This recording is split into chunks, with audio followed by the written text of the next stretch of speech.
Do you remember Bitcoin? And if you're fans of the channel, do you remember that ridiculous system we built with a wall of fans back in 2013, I think, or 2014? Or the special 7 GPU rig that we custom fabricated and sold a few years ago? Well, Bitcoin might be worth $2,600 right now, but it's pretty difficult to farm unless you're heavily invested already in ASIC hardware. What if you're just an average Joe with an RX 580 or a 1080 Ti? One word: Ethereum. I think that's a word.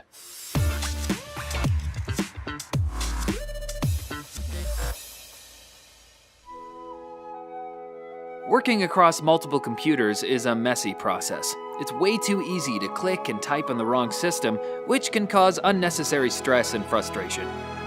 But we found a solution. Synergy.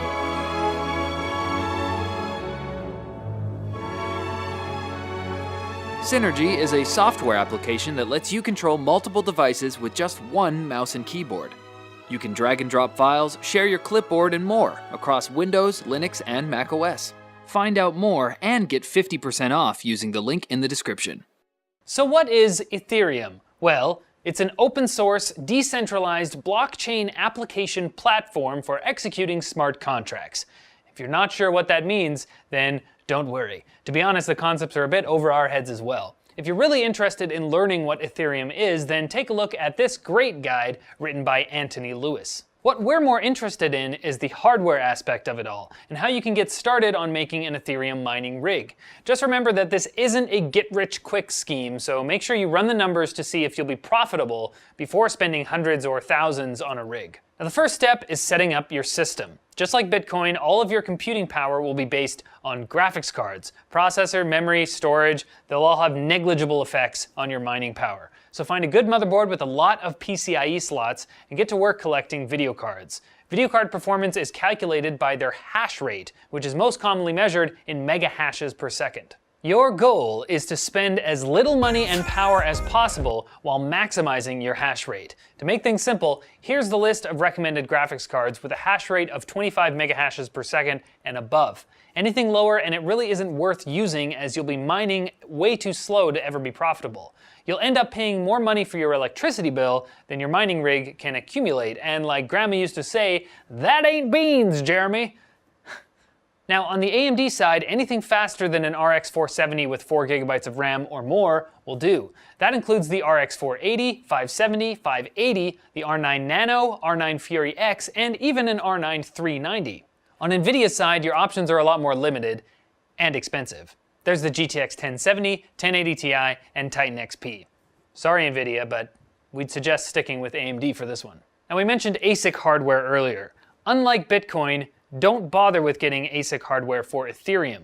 It was designed around decentralization, so they wanted to prevent huge ASIC farms from happening when they switched to their proof-of-stake model later down the road. Once you've got a system set up with as many profitable graphics cards as possible, the next step is to set all your software up.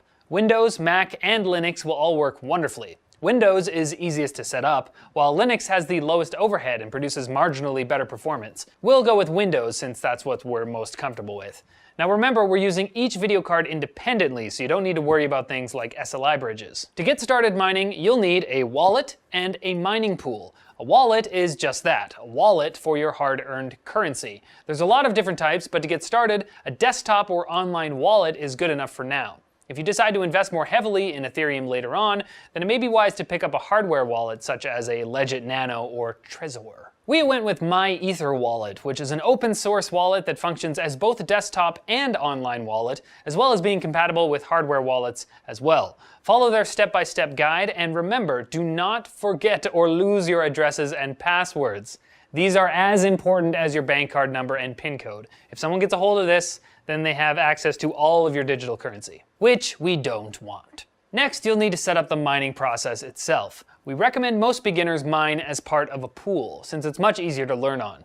Just like we said with the hardware wallet from before, you can decide on switching into solo mining later once you've got some more experience. There are a lot of mining pools out there, each with their own pros and cons. For us, we went with Nanopool because they charge a below average fee and support mining for Sia Coin as well, but more on that later. Once you've picked one out, you'll need to save the address of your account in your chosen pool. Next, it's time to set up the actual mining software. Out of the ones we tested, we liked Claymore's dual miner the most. As the name implies, it actually lets you mine multiple mining pools at once. We decided to go with Ethereum and Coin because they use complementary algorithms and the additional cryptocurrency has no impact on our Ethereum mining performance. You'll want to download and extract all the files into a folder and use Nanopool's handy-dandy script generator to create your own configuration file. All you need to do is fill in the blanks with the values we generated earlier, including your mining pool addresses, wallet address, and miner profile settings. Once that's done, run the generated script and you're off and running. A command prompt should pop up, automatically detect your hardware, and feed you live updates as it works. From here, you can monitor video card temperature, fan speed, and current hash rate. And that's it. Your system is now mining for Ethereum and Coin. Simple.